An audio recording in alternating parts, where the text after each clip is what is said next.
नमस्कार, आप देख रहे हैं मनी सेंट्रल और मैं हूं आपके साथ विशाल शर्मा। आज हम लोग देखिए देश के सबसे बड़े मुद्दे यानी जो प्रधानमंत्री नरेंद्र मोदी जो चीन के दौरे पर हैं, वहां कहा जा रहा है कि तीन ट्रियाड जो है रशिया के जो पुतिन साहब हैं और उसके बाद चीन के जो शी जिनपिंग साहब हैं और उसके बाद प्रधानमंत्री मोदी, इन तीनों की मुलाकात हो रही है। ट्रंप टैरिफ को कैसे मात दिया जाए, कैसे इकॉनमी को रिवाइव किया जाए, बूस्टअप किया जाए अपनी इकॉनमी को, और इन तमाम मुद्दों पर चर्चा करेंगे। तो इस चर्चा में शामिल होने के लिए आज हमारे साथ मौजूद है स्टूडियो में हमारे सहयोगी और वरिष्ठ आर्थिक पत्रकार प्रवीण शर्मा सर। सर, आपका मनी सेंट्रल में बहुत स्वागत है। आज तमाम ऐसे मुद्दे हैं प्रवीण सर जिनको हम लोग डिस्कस करने की कोशिश करेंगे। बिल्कुल, इस वक्त जो मौजूदा वक्त में जो परिस्थितियां हैं उसमें जो एक मीटिंग चल रही है SCO की, उसमें प्रधानमंत्री मोदी हैं, शी जिनपिंग हैं और रूसी राष्ट्रपति व्लादिमीर पुतिन हैं।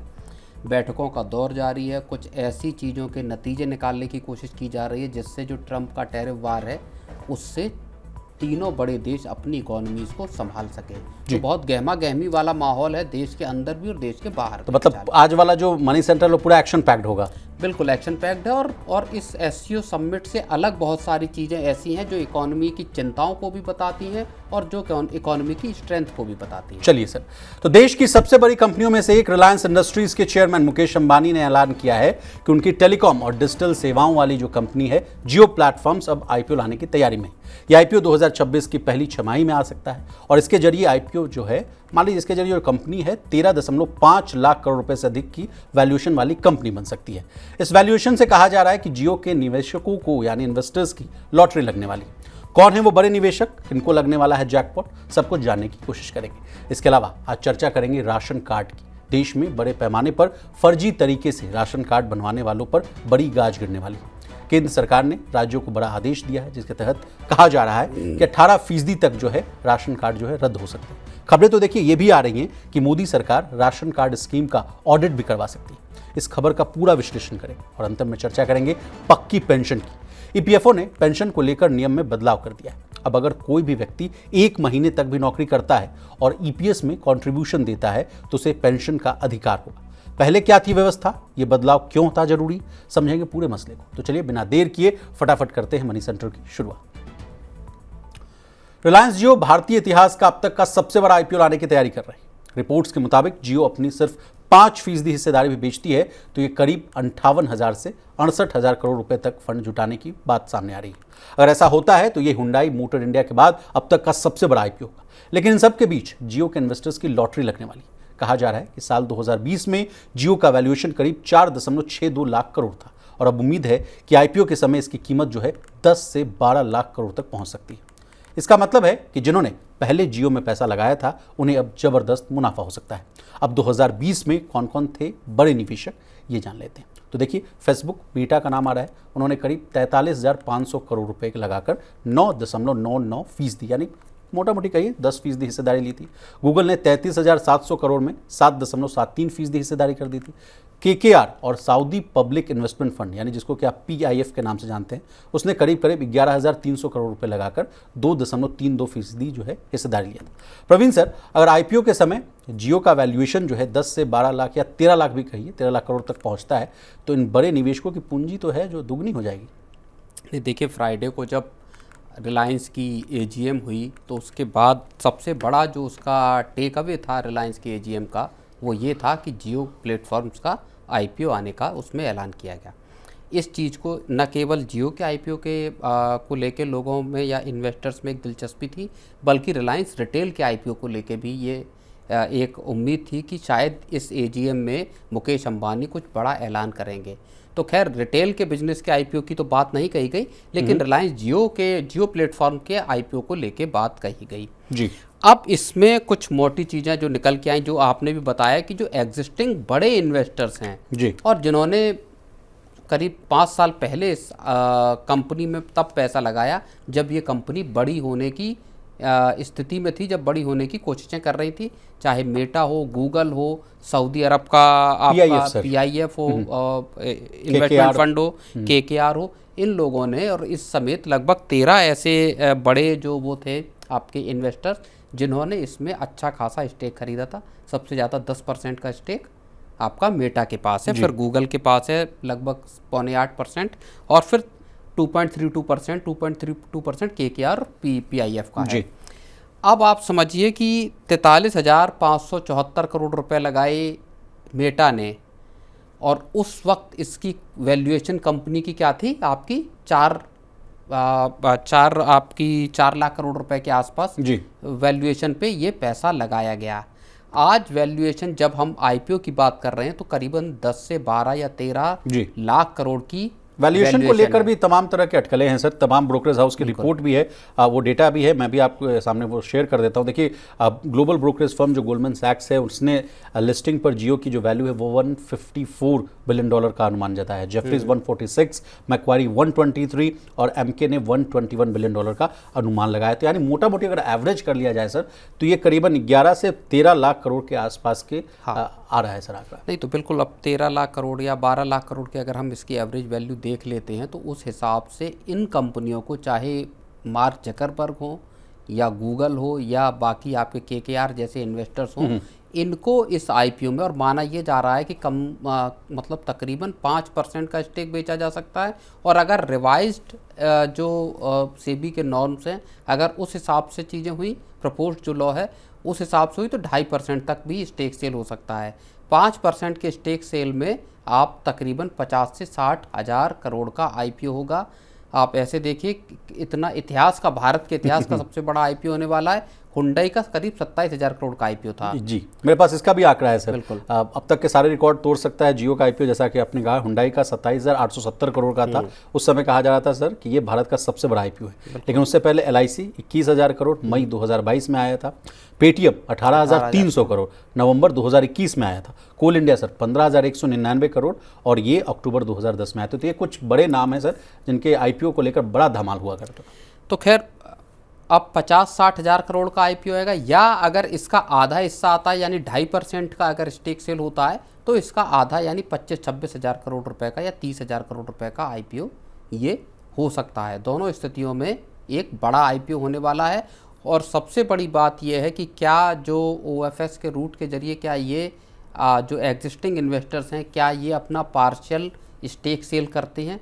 अगर करते हैं तब भी आप समझिए कि 4 लाख करोड़ से 12-13 लाख करोड़ को ही अगर हम देख लें तो तकरीबन 3 गुना प्रॉफिट होता हुआ इनको दिखाई दे सकता है। ये एक बहुत बड़ा मौका है, जो इस लिहाज से भी आप समझिए कि भारतीय कंपनियों में विदेशी जो इन्वेस्टर्स हैं उनके भरोसे को भी असल में ये स्थापित कर सकता है कि भारत में अगर आप अर्ली स्टेज स्टार्टअप्स में पैसा लगाते हैं तो आपको फ्यूचर में इसके लंबे चौड़े गेन हो सकती है। जैसा हमने सॉफ्ट बैंक के भी केस में देखा, हालांकि बीच में कुछ मामले गड़बड़ाए क्योंकि पूरा स्टार्टअप इकोसिस्टम गड़बड़ाता हुआ दिखाई दिया। ऊंची वैल्यूएशंस पे आईपीओ लाए गए और उसमें सॉफ्ट बैंक को कुछ लॉसेस भी हुए, जो उनका इंडिया फोकस्ड एक फंड है उस हिसाब से। लेकिन मौजूदा वक्त में अगर देखें तो जियो प्लेटफॉर्म, इन प्लेटफॉर्म का आईपीओ मेटा, गूगल जैसे जो बड़े इन्वेस्टर्स हैं, इनके लिए एक सोने की खान साबित होने वाला है विशाल। अब प्रवीण सर, जब से AGM में ऐलान हुआ है आईपीओ को लेकर, तमाम इन्वेस्टर्स के बीच में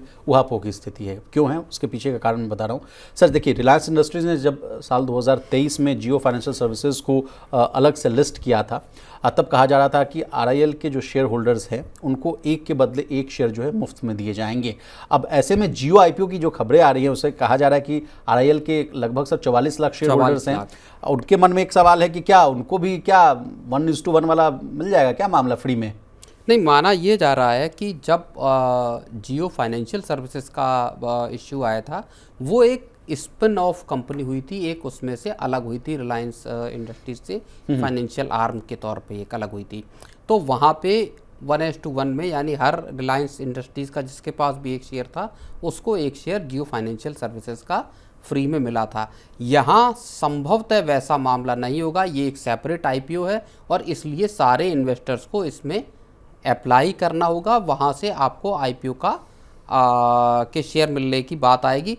लेकिन बड़ी चीज़ उसमें यह है कि चूंकि ये पार्ट रही है आपकी रिलायंस इंडस्ट्रीज़ का, ऐसे में यहाँ के गेन्स का फ़ायदा इनको मिलना तय है। चलिए सर, आगे बढ़ते हैं। भारत में करोड़ों लोगों के पास राशन कार्ड है, जिससे उन्हें मुफ्त राशन और बाकी तमाम तरह की सुविधाएं मिलती हैं। हर महीने का कोटा तय रहता है कि किस परिवार को कितना राशन मिलेगा। ये परिवार में शामिल लोगों की संख्या पर भी निर्भर करता है। हालांकि अब खबरें ये आ रही हैं कि सरकार को फूड पर सब्सिडी देने से 3 लाख करोड़ रुपए का सालाना जो है बोझ पड़ रहा है, जिस वजह से सरकार राशन कार्ड स्कीम की ऑडिट करवाना चाहती है। प्रवीण सर, क्या बंद हो जाएगी क्या राशन कार्ड स्कीम? और जिस तरह से जो कहा जा रहा था कि 80 करोड़ लोगों को जो मुफ्त अनाज दिया जा रहा था फ्रॉम कोविड टाइम्स, क्या वो व्यवस्था अब खत्म होगी धीरे धीरे?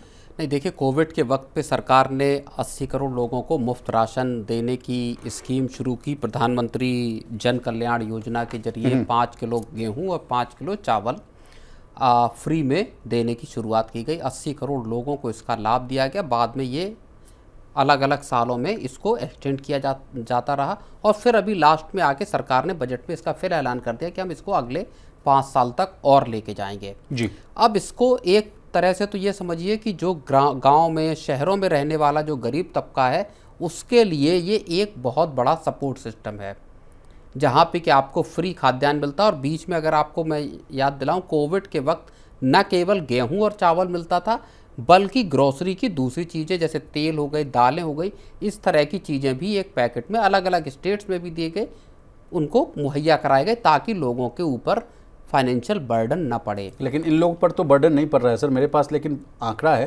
5 फाइनेंशियल ईयर्स का। 2021-22 अगर फाइनेंशियल ईयर की बात की जाए तो 2.86 लाख करोड़, 22-23 में 2.72 लाख करोड़, 23-24 में 2.11 लाख करोड़, 24-25 में 1.97, 25-26 की कहा जा रहा है 2.03 लाख करोड़ का बोझ पड़ेगा।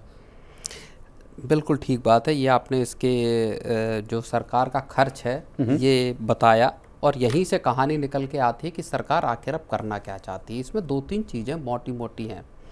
पहला, सरकार इसमें जितने इनएलिजिबल हैं यानी अयोग्य जो लोग हैं उनको इसमें से वीड आउट करना चाहती है, निकालना चाहती है। ओके। इसके लिए सरकार ने जुलाई में सारे राज्यों को निर्देश दिया कि आप अपने अपने लेवल पे जो भी हैं उनको, जो भी अयोग्य लोग हैं उनको निकालने की प्रक्रिया शुरू कीजिए जी। दूसरी चीज़ ये है कि जो राज्यों में लिस्ट हैं जो लाभार्थियों की, वो दरअसल लिस्ट बनी हुई है जो राशन कार्ड वालों की, वो 10 साल पहले की बनी हुई है ज़्यादातर जगहों पे। मैंने उसमें कोई मॉडिफिकेशन नहीं हुआ, कोई चेंज नहीं हुआ। तो उसमें बहुत सारे लोग ऐसे हैं जो गुजर गए हैं, उनके नाम पे भी राशन आ रहा है और इस तरह की प्रक्रियाएं हैं। इसी को लेकर राजस्थान, जब सरकार ने दबाव बनाया तो राजस्थान ने अपने यहाँ वॉलंटरली अपना स्कीम को छोड़ने वालों के लिए एक ऑफ़र दिया और उसके तहत 28 लाख जो है वो इनएलिजिबल लोगों ने खुद से इसको स्कीम को छोड़ दिया। जस्ट लाइक कि गिव अप सब्सिडी टाइप का जो है मामला, जो जिस तरह का आपने एलपीजी में देखा उस तरह का। उड़ीसा में ऐसे 7 लाख मामले, 7 लाख लोगों ने इस स्कीम्स को से उनको बाहर किया गया। अब सरकार चाहती है कि बड़े लेवल पे, पूरे देशव्यापी लेवल पे ऐसे जितने भी अयोग्य लाभार्थी हैं उनको इससे बाहर किया जाए। एक इसमें काम ये किया जा रहा है कि जो आरसीएमएस है यानी राशन कार्ड मैनेजमेंट सिस्टम जो है, उसको सीबीडीटी, किसान सम्मान निधि और जो ट्रांसपोर्ट मिनिस्ट्री है उसके डेटा के साथ उसको मैच किया जा रहा है, वेरीफाई किया जा रहा है। वहाँ से ये पता चलेगा कि ऐसे तो लोग नहीं जो इनकम टैक्स भरते हैं और वो भी, मतलब रियल बेनिफिशियरी की तलाश की जा रही है। बिल्कुल, जो वाकई गरीब तबके के अंदर हैं, जिनके पास खाने पीने के पैसे नहीं है, जो सबसे गरीब तबका है, दरअसल ये स्कीम उनके लिए थी। सर मैं आपसे समझना चाहूँगा, क्या लाख रुपए सालाना अगर कमाई है या उससे नीचे है तभी उनको मिलता है ना सर? ये लाख रुपए भी नहीं, उससे भी कम कमाई के जो वो है साल का, उससे कम लोगों के लिए, ये गरीबों के लिए बिल्कुल ये स्कीम है और वास्तविकता में उन्हीं को फ़ायदा मिलना चाहिए जी। लेकिन अब, और सरकार ने, आप समझिए कि सालाना तकरीबन 6 करोड़ टन खाद्यान्न इस स्कीम के तहत बांटती है। फिर आपने डेटा बताया उसका कि साल दर साल 2 लाख करोड़, 2,86,000 करोड़, इतना लंबा चौड़ा बजट। मतलब एक ही ऐसा साल है सर जिसमें 2 लाख से नीचे का आंकड़ा है 1.97, 24-25 का। बाकी तो आप देखिए 3 लाख करोड़, 2.72 लाख करोड़, और ये आंकड़ा जो है 200 ऊपर। 2025-26 के लिए अनुमान है कि 2,03,000 करोड़ रुपए का खर्च इस पे आएगा। अब दूसरी चीज़ जो समझने वाली ये है कि जिस हालात में हम अभी बने हुए हैं, चाहे ट्रम्प का टैरिफ हो, ट्रेड अनसर्टेनिटीज़ हो, जॉब्स की सिचुएशन हो या इकॉनमी में बाकी समस्याएं हो, दूसरी तरफ सरकार अपने हाथ से चीज़ों को और दे रही है। एक फ्रीबीज नहीं कहूँगा, लोगों को सहूलियत दे रही, जैसे 12 लाख तक आपने टैक्स फ्री किया, फिर अब जीएसटी रेशनलाइजेशन की बात आ रही है। ऐसे में सरकार जो जो गरीबों के कल्याण की स्कीम्स हैं उनको कंसोलिडेट करना चाहती है, वहाँ पे एक्चुअल बेनिफिशरीज को ही रखना चाहती है। सरकार की तरफ से ये भी कहा जा रहा है कि इसमें लोगों के नाम मॉडिफाई किए जाएंगे, यानी जो अयोग्य है उनको हटाया जाएगा और फिर मॉडिफिकेशन होगा, जो आ सकते हैं योग्य लोग उनको इसमें एंट्री की जाएगी। तो कुल मिला के सरकार का एक पर्पज़ ये है कि किसी तरह इस बजट को कम किया जाए, ताकि जो बाकी जगहों पे सरकार दे रही है वहाँ पे सरकार के पास थोड़ा फंड। आपने ठीक कहा कि फिस्कल डेफिसिट को कंट्रोल करना चाहती है सरकार, लेकिन सर मेरा एक सवाल है कि यही सरकार है जो कहती थी सर कि डीबीटी ट्रांसफ़र को बहुत ही उसमें ट्रांसपेरेंसी लाने के लिए हम लोग जैम ट्रिनिटी को ला रहे हैं, आधार को और मजबूत किया गया, डिजिटल पूरा जो है रैम्पेंट उसमें जो है चेंज लाने की कोशिश की गई। क्या तब भी मतलब अभी भी लूपहोल्स बचा हुआ है? हाँ, लूपहोल्स बहुत है। मैं आपको बताता हूँ, किसान सम्मान निधि में पहले ये था कि हर कोई जो भी गांव देहात में रह रहा था वो हर शख्स किसान सम्मान निधि का फ़ायदा उठा रहा था।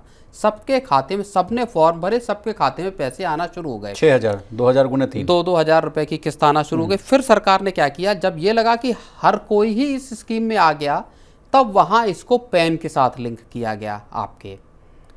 फिर ये कहा गया कि जो लोग सरकारी नौकरी में हैं, जो लोग पेंशन पा रहे हैं, ऐसे लोग नहीं ले पाएंगे इस स्कीम का फ़ायदा। और जहां फिर इसको लिंक किया गया, जहां इसकी स्क्रूटनी हुई, उसके बाद ये हुआ कि बड़े तादाद में किसान सम्मान निधि से लोग बाहर हो गए, लोगों ने खुद को ऑप्ट आउट कर लिया।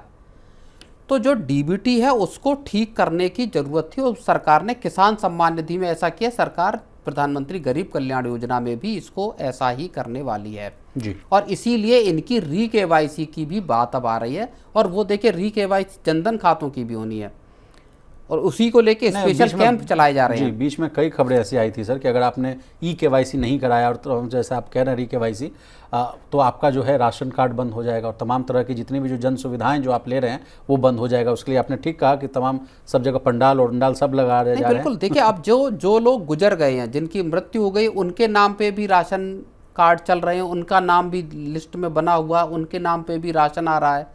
तो जब आप केवाईसी कराएंगे तो आपका उपस्थित होना या फिर वहाँ से फिर चटना चालू होगा और एक तरह से स्कीम को एफिशिएंट बनाना भी जरूरी है। खजाना भी बचेगा और जो एक्चुअल लाभार्थी हैं उन तक सामान पहुँचेगा। चलिए सर आगे बढ़ते हैं। हमारे देश में भले ही काफ़ी लोग बिजनेस करते हैं, लेकिन इस बात से इनकार नहीं किया जा सकता कि एक बड़ा तबका नौकरी पेशा है। लोग जब पूरे महीने नौकरी करते हैं तब उन्हें सैलरी मिलती है। वहीं कई अन्य तरह की सुविधाएं भी कंपनियों के द्वारा अपने कर्मचारियों को दी जाती है। वहीं सरकार द्वारा नौकरी करने वाले लोगों को पीएफ की सुविधा दी जाती है। पीएफ के पैसे को आप अपनी ज़रूरत के हिसाब से निकाल भी सकते हैं। वहीं अब ईपीएफओ ने पेंशन को लेकर चले आ रहे नियम में एक बड़ा बदलाव किया। इस बदलाव के तहत अब जो व्यक्ति 1 महीने की भी नौकरी करेगा उसे भी पेंशन का लाभ मिलेगा, यानी ईपीएस का लाभ मिल जाएगा। प्रवीण सर, कैसे देख रहे हैं इस खबर को? और पेंशन पर लगातार हम लोगों की जो कवरेज है, मनी 9 में रखिए चाहे मनी सेंट्रल में रखिए, सरकार बड़ा प्रोएक्टिव है सर, बहुत बढ़ चढ़कर पेंशन वाले मुद्दे को एकदम देख रही है, डील करने की कोशिश कर रही है। नहीं देखिए, यूपीएस में तो गड़बड़ा गई है सरकार, खैर वो अलग बात है, लेकिन जो ऑर्गेनाइज्ड सेक्टर के लोग हैं जिनको ईपीएस का फ़ायदा, एम्प्लॉय पेंशन स्कीम का फ़ायदा मिलता है, ईपीएफ से जुड़े हुए हैं, उनके लिए एक बड़ी दिक्कत ये थी कि किसी ने 5 महीने की, 5.5 महीने की नौकरी और उसके बाद छोड़ दिया, ऑर्गेनाइज सेक्टर से बाहर हो गए और वहाँ उनका पेंशन का फिर पूरा जो कंट्रीब्यूशन है वो पूरा का पूरा चला जाता था। अब इसमें 2024 में एक नया सर्कुलर आया जिसमें ये कहा गया कि जिन लोगों ने 1 महीने भी नौकरी की है या 6 महीने से कम जिनकी नौकरी है उनको भी पेंशन का फ़ायदा मिलेगा। वो भी अपनी पेंशन, जितनी भी पेंशन उनके हिसाब से बनती है जी, वो पेंशन दी जाएगी। तो ये एक बड़ा स्टेप है कि मिनिमम ही सही, लेकिन कुछ पैसा आपको, जो आपका कंट्रीब्यूशन है उसके अकॉर्डिंग जो आपका पैसा पेंशन के तौर पे बनता है वो आपको दिया जाए। ये इस लिहाज से मुझे लगता है कि पेंशन का ईपीएस को लेकर, और देखिए इसको लेकर डिमांड्स भी लंबी चौड़ी लगातार चल रही, तो उस हिसाब में मुझे लगता है ये एक अच्छा कदम है। लेकिन सर अब बात आपसे करना चाहेंगे ईपीएफओ 3.0 की। कहा जा रहा है कि इसको बहुत अच्छे तरीके से लाव लश्कर लगाकर कहा जा रहा है कि एटीएम से पीएफ की विड्रॉवल की बात कही जा रही है। आप कहा जा रहा है कि अब यूपीआई के तहत, जिस तरह से अभी हम लोग अपने मोबाइल से यूपीआई के तहत जो पैसा निकाल पाते हैं, कहा जा रहा है कि पीएफ का भी पैसा आप निकाल पाएंगे। इसके अलावा कहा जा रहा है कि ऑनलाइन अगर जितने भी आपके जो दावे हैं, तमाम तरह के जो सुधार हैं उसको भी किया जा रहा है। सुनीता डावरा जो आप लगातार कोट भी करते रहते हैं सर अपने मनी सेंट्रल में, अब पूरा मामला क्या है सर? कि ईपीएफओ को पूरी तरह से रिवैम्प कर देना चाहती है सरकार? नहीं, बिल्कुल ईपीएफओ के रिवैम्प का काम तो पिछले 2-3-4 साल से हम देख रहे हैं कि लगातार सरकार नए उसमें ऐसे स्टेप लेके आ रही जिससे कि आम जो सब्सक्राइबर्स हैं या मेंबर्स हैं पीएफ के, उनको इसका फ़ायदा हो सके। और जिसको मैं बार बार कहता हूं कि आपका पैसा है, आपका हक होना चाहिए उसको निकालने में या बाकी चीज़ों में सहूलियतें मिलनी चाहिए। सरकारी सिस्टम की तरह से काम नहीं करना चाहिए। एक जो अप्रोच थी कि नहीं साहब आप एक बार नौकरी में आ गए ऑर्गेनाइज सेक्टर में, अब आपका जो पैसा है वो सरकार के हाथ में, सरकार उस पे उसका हक है, मतलब सरकार का उस पे हक है, आप उसको 60 तक नहीं निकाल सकते। उस अप्रोच में दरअसल एक बड़ा बदलाव सरकार की आया और वहीं हम देखते हैं कि बार बार सरकार इसको पूरा टेक्नोलॉजिकली एडवांस फॉर्मेट में लेके आना चाहती है। EPFO 3.0 लाने की बात चल रही, जिसको लेके पीछे से काफ़ी उसका जिक्र आया कि आप ATM से निकालेंगे और क्लेम सेटलमेंट आसान होगा, आपको 1 दिन में, आपको 2 दिन में अभी भी निकालने की सुविधा है, इंस्टेंट आपको पैसा निकालने की सहूलियत मिले। तो ये तमाम तरीके के बदलाव जाहिर तौर पर जो बड़ी तादाद में तकरीबन 7 करोड़ के आसपास जो पीएफ सब्सक्राइबर्स हैं, पीएफ के मेंबर हैं, उनको इसका सीधे तौर पे फ़ायदा मिलने वाला है विशाल। लेकिन जो मसला फंसा हुआ है वो मसला देखिए, जो मसला केंद्र सरकार के कर्मचारियों के साथ फंसा हुआ है पेंशन को लेके, वैसा ही मसला फंसा हुआ है प्राइवेट सेक्टर के यानी ऑर्गेनाइज्ड सेक्टर के कर्मचारियों को लेके। यही मेरा अगला सवाल भी होने वाला था सर कि ये तो बड़ा गुडी बात हो गई। कहा जा रहा था कि जून 2025 में इसको लॉन्च किया जाएगा EPFO 3.0, वो डिरेल हो गया। कहा गया कि तकनीकी खामियां, ग्लिचेज आ गई, उस वजह से नहीं हो पाया। जनता जो हमारी मनी सेंट्रल देखती है वो भी कमेंट सेक्शन में एक दिन लिख रही थी कि विशाल जी जरा पूछिए कि कब ATM से पैसा निकलेगा, कब हम UPI से पैसा निकाल पाएंगे। तो क्या लेट लतीफ़ी वाला मामला भी फंसा हुआ है? थोड़ा डिले होता हुआ दिखाई दे रहा है, क्योंकि पिछले साल के आखिर से ही इस चीज़ को लेके बार बार न्यूज़ साइकिल में ये चीज़ आ रही थी कि खबरों में आ रही थी कि अब लॉन्च हो जाएगा, जल्दी लॉन्च हो जाएगा, आपका ATM से आप पैसा निकाल पाएंगे। लेकिन मैं ये मानता हूँ कि सरकार इसमें प्रोएक्टिवली काम कर रही है। और चूँकि देखिए 7 करोड़ के लगभग लोग हैं, बड़ा मामला है, पूरा का पूरा EPFO का जो पूरी मशीनरी थी उसको हाईटेक बनाने की कोशिश है, उसमें टाइम लगेगा, एकदम एरर फ्री एक पूरा कॉन्सेप्ट आए, उसको तसल्ली से सरकार करे। 2 महीने 1 महीने का लेट होना कोई बड़ी बात नहीं है, लेकिन लाखों करोड़ों चूंकि लोगों का इंटरेस्ट जुड़ा हुआ है, इसलिए ये मसला महत्वपूर्ण है। लेकिन लेट की आपने बात की सर, तो 8वें वेतन आयोग में जो देरी हो रही है उसके वजह से कहा जा रहा है कि तमाम जो कर्मचारी वर्ग है, संगठन है, वो बहुत उदास हो गए हैं, कह रहे हैं कि अब आंदोलन करेंगे। तो इस खबर पर भी ज़्यादा सर तैयारी कर रहे हैं हम लोग। बिल्कुल। लेकिन यहाँ एक मसला जो कर्मचारियों का, चूंकि हम बात कर रहे हैं, एक लास्ट कमेंट में करूँगा। देखिए ज्यादा मत बताइएगा सर, ये खबर को मैं बचा कर रख रहा हूं, नहीं वो मनी सेंटर में डिस्कस करेंगे। नहीं, इस खबर को नहीं, मैं पेंशन की बात कर रहा हूं। पेंशन में जो मसला, जो मैं एक बात जो अभी कह रहा था कि UPS केंद्र सरकार के कर्मचारियों के लिए जो जिस तरह के पसंद उनको नहीं आ रही है और बाकी चीज़ें हैं, उसमें सरकार से ये मांग है कि OPS फिर से लेके आए। उसी तरह से जो प्राइवेट सेक्टर के कर्मचारी हैं, संगठित क्षेत्र के कर्मचारी हैं, वहाँ पे भी पेंशन का एक बड़ा मसला है।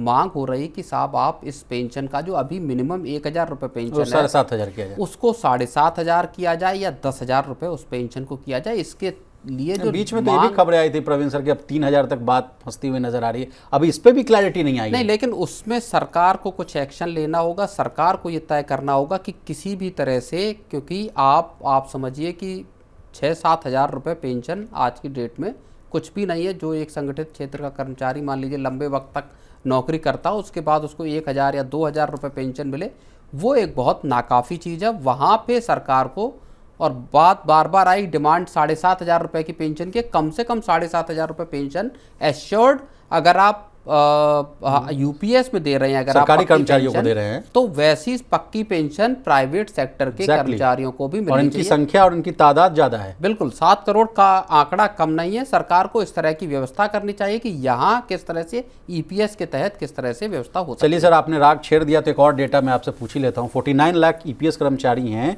जिनको मात्र 1,500 रुपये से भी कम की पेंशन मिल रही है। ये बहुत चिंताजनक बात है। तो इसीलिए बात आ जाती है बार बार कि आखिर 1,500 रुपये या 1,000 रुपये या 2,000 रुपये भी अगर आप मान लीजिए, उससे एक एम्प्लॉय का जिसने लंबे वक्त काम किया संगठित क्षेत्र के, उसके आखिर जीवन कैसे कटेगा, उसके परिवार का। जी चलिए सर, आगे बढ़ते हैं। देश भर के 15,000 से ज़्यादा डीलर्स का प्रतिनिधित्व करने वाले federation of automobiles dealer association, यानी जिसको कि आप फाडा के नाम से जानते हैं, उसने सरकार को आगाह किया है कि अगर GST स्लैब में बदलाव में देरी हुई तो इस साल की फेस्टिव सीजन में काफ़ी गिरावट आ सकती है। सेल्स में मैं बात कर रहा हूँ। कार बाजार के लिए फेस्टिव सीजन बिक्री का जो है सबसे बड़ा मौका होता है, और लेकिन खबरें ये आ रही हैं कि इस बार दिवाली पर जीएसटी कट का संकेत मिलने के बाद कस्टमर्स ने फिलहाल कार खरीदने का फैसला टाल दिया। प्रवीण सर, क्या कस्टमर्स फिलहाल वेट एंड वॉच वाली मोड में हैं, या इसके अलावा वाहन पोर्टल के आंकड़ों से पता चला है सर कि जुलाई की तुलना में अगस्त में जो है कार सेल्स में 3% की गिरावट आई। जुलाई में 19,70,559 के आसपास था ये आंकड़ा, वहाँ से जो सेल्स है वो घटकर 19,16,350 के आसपास आ गई है। तो लगातार हम लोग कार सेल्स पर भी बने हुए हैं सर, मनी सेंटर में लगातार हम लोग इस बात की चर्चा भी करते रहते हैं। तो ये कितनी बड़ी चिंताजनक बात है, लगातार इसमें गिरावट आना, फिर छोटी कार वर्सेस बड़ी कार, फिर इंडस्ट्री की जो समस्या है उसको हम लोग कर रहे थे, एमिशन नॉर्म्स को लेकर हम लोग बने हुए थे, और अब ताज़ा मामला ये आ रहा है कि अब तो सेल्स में भी डिक्लाइन है।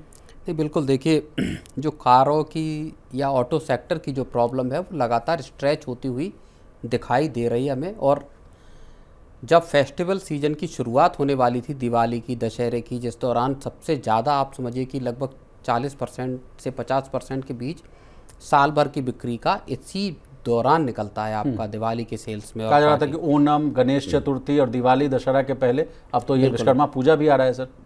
तो अब इसमें अगस्त के जो डेटा आए हैं, जो आपने बताए हैं कि जो रिटेल सेल्स के जो डेटा हैं वाहन से जो लिए गए हैं, वाहन पोर्टल से, उसमें 3% की गिरावट आई है मंथ ऑन मंथ। जो अगर आप डेटा देखेंगे जुलाई और अगस्त के डेटा में, इससे पहले जुलाई में 10% की 10.8% का उछाल देखा गया था। अब ये जो क्राइसिस है असल में ये लंबी खिंचती हुई नज़र आ रही। सरकार ने या कहें प्रधानमंत्री ने 15 अगस्त को जब से इस बात का ऐलान किया कि जीएसटी का बड़ा रिफॉर्म होने वाला है, और फिर ये बात आई कि 5% और जो है वो आपका 28%, 12% और 28% के स्लैब गायब हो जाएंगे, 5 और 18% का रहेगा, और फिर एक 40% का स्लैब रहेगा। तब से एक उम्मीद जगी कि पूरा का पूरा जो 28% के स्लैब में कारें थी वो आके 18% के स्लैब में आ जाएंगी। तो एक जेफरीज की रिपोर्ट भी है जिसमें ये कहा गया है कि 7 से 8% तक गाड़ियों की कीमतें कम हो सकती है। एग्जैक्टली सर, उदाहरण के तौर पर अगर मैं कहूँ तो मान लीजिए 6 लाख की गाड़ी तो कहा जा रहा है कि 60,000 रुपये आपको फ़ायदा हो जाएगा, 10 लाख की गाड़ी तो कहा जा रहा है कि आपको 1 लाख रुपए का फ़ायदा हो जाएगा। तो बिल्कुल, अब अगर इतने बड़े फ़ायदे हैं तो फिर लोग उसका, अच्छा, सरकार के पास भी ये, सरकार के कान में भी ये खबर है कि भाई अगर जल्दी से जल्दी इसका फ़ायदा नहीं दिया गया या ये चीज़ें तय नहीं की गई तो लोगों की जो सेल्स का या जो परचेज़ का जो फैसला है वो और टलता जाएगा। और कार कंपनियों की परेशानी यही है कि उनके सामने अब दिक्कत ये आ गई है कि अब आखिर करें क्या। बहुत सारी कार कंपनियों ने अपने डीलर से कहा है कि अभी आप स्टॉकिंग ना करें। एग्जैक्टली सर, इन्वेंट्री ना बढ़ाएं, ये कहा है। बिल्कुल। अब उसकी वजह से हो चक्कर ये रहा है कि बहुत सारे डीलर्स के यहाँ जो इन्वेंट्री का लेवल है वो 75 दिन की हाई तक चला गया है। पहले 50 कहा जा रहा था सर, अब कहा जा रहा है कि 65 से 70 से 75 दिन के आसपास। 75 दिन तक अगर इन्वेंट्री का लेवल चला, समस्या क्या होगी प्रवीण सर, ये हम समझना चाहेंगे। भाई इन्वेंट्री का आपके पास लेवल है, आपका डीलर भी कहीं से पैसा उठा के गाड़ियां लेके अपने शोरूम में ला रहा है, उस पर ब्याज दे रहा है, उस पर ब्याज दे रहा है। अब आपकी 75 दिन तक अगर कोई गाड़ी नहीं बिक रही है, 70 दिन तक नहीं बिक रही, इसका मतलब आपको लगभग 2 महीने या 2.5 महीने आपको उस पर ब्याज चुकाना पड़ रहा है बैंक को। ऊपर से इस लेवल का अनसर्टेनिटी कि अगर 28% लगेगा, 18% लगेगा, 10% लगेगा, क्या लगेगा। इसमें एक सवाल इस बात का भी पैदा होता है बहुत बड़ा कि जो गाड़ियां 28% प्लस सेस के साथ डीलर्स के पास आई हैं, अब जब वो बिकेंगी और इन बिटवीन अगर रेट रेशनलाइजेशन होता है, 18% के दायरे में आ जाता है, तो डीलरों के यहाँ लॉस कितने बड़े होंगे, ये एक बहुत बड़ी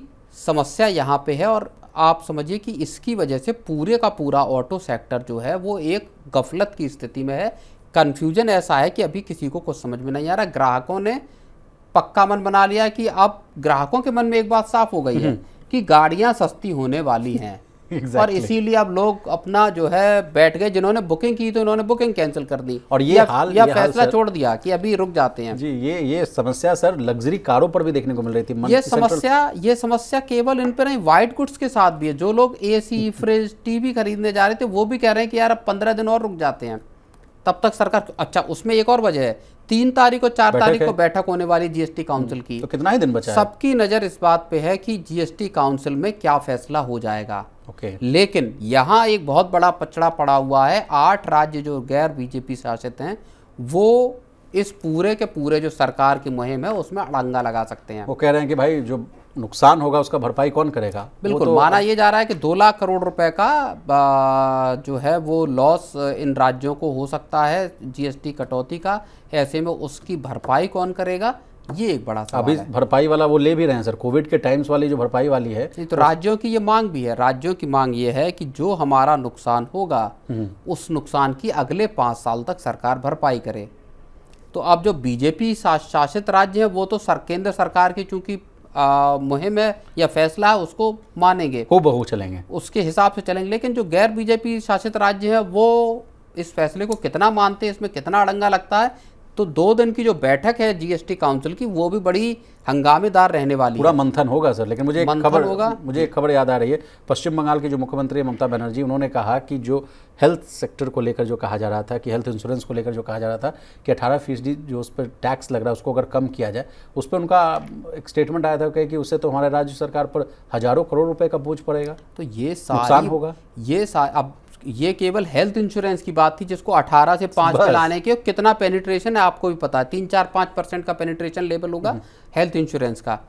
मैं ये कह रहा हूँ कि जब कार खरीदने या जब वाइट गुड्स या इस तरह के आएंगे जो मास लेवल पे सामान बिकते हैं, वहाँ अगर लॉसेस का आकलन जब होगा तब राज्य कितना तैयार होते हैं, क्या सरकार इसको आसानी से पास करा पाएगी, ये एक बहुत बड़ा मसला। अब चलिए सर, जीएसटी बैठक की बात चल रही है तो आपसे एक और बहुत ही लोकप्रिय सवाल पूछ लेते हैं।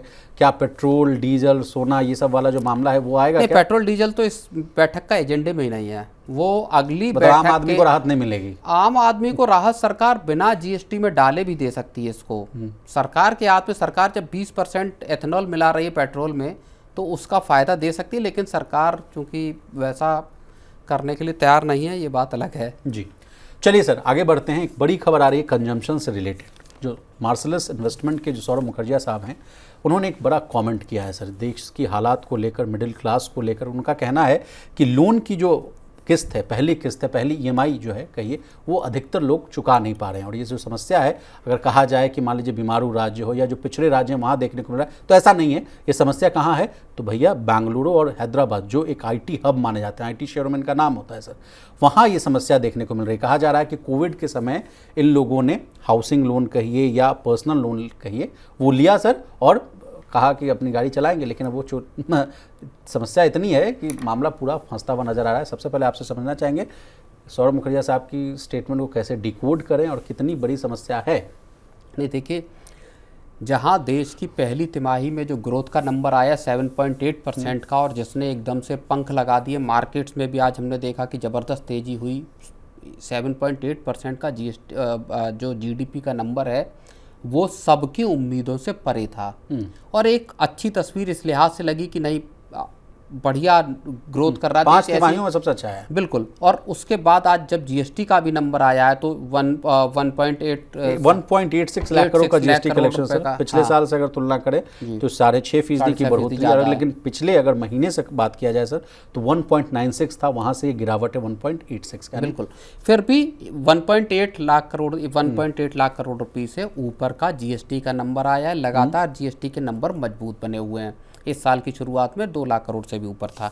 ऐसे वक्त पे इस पूरी स्थिति में जो सौरभ मुखर्जिया साहब बात कह रहे हैं वो वाकई एक चिंता पैदा करने वाली बात है। और एक मतलब 2 तरह की इकोनॉमीज़ के संकेत उनकी बातों से दिखाई दे रहे हैं, और वो सारे तमाम तरह के जो इंडिकेटर्स हैं उसका हवाला देते हुए ये बात को कह रहे हैं। 2 तरह की इकोनॉमीज, मतलब कि एक इकोनॉमी जिसमें कि कहा जा रहा है कि 1.86 लाख करोड़ का जीएसटी कलेक्शन, 7.8% की दर से जीडीपी बढ़ रही है, जीएसटी रेट रेशनलाइजेशन की बात करना और कहना कि भाई are the fastest growing economy. और दूसरी पक्ष आप ये कह रहे हैं कि भैया पहली किस्त लोन ले रहे हैं तो पहली ईएमआई भी लोग चुका नहीं पा रहे। ये वो पूरा का पूरा जो एक इंडियन सोसाइटी, समाज या कहें कि मिडिल क्लास की एक क्राइसिस जिसको सौरभ मुखर्जी साहब कई बार कह चुके हैं, उसकी ओर जो वो इशारा एक कर रहे हैं वो थोड़ा सा डर पैदा करता है।